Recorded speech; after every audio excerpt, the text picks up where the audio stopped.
কখনো কখনো ভাবি, আমাদের কি সত্যিই আলাদা হওয়া হয়েছিল, নাকি সময়ের নিয়ম ভেঙে তুমি এসেছিলে আমার জীবনে শুধু চলে যাওয়ার জন্যই। আজ বুঝতে পারি, আমি হয়তো তোমার দরকার ছিলাম, ভালোবাসা নয়। কারণ দরকার ফুরিয়ে গেলে মানুষ পাশে থাকে না, আর ভালোবাসা থাকলে কেউ এমন করে একা ফেলে যায় না। আমি যদি তোমার প্রিয় হতাম, আজ হয়তো আমার হাতটা ধরে রাখতে। কিন্তু আমি ছিলাম শুধু একটা শূন্যতা পূরণেও পার। তাই শূন্যতা ভরাট হতেই আমাকে ছেড়ে যেতে তোমার একটুখানি অজুহাতই যথেষ্ট ছিল।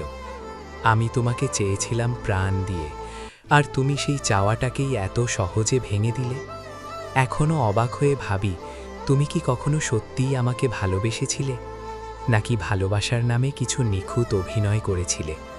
আর সেই অভিনয়ের পর্দা নেমে গেলেও তার ক্ষতগুলো আজও আমি বয়ে বেড়াচ্ছি, প্রতিদিন প্রতি মুহূর্ত, শুধু তোমাকেই ভালোবেসে।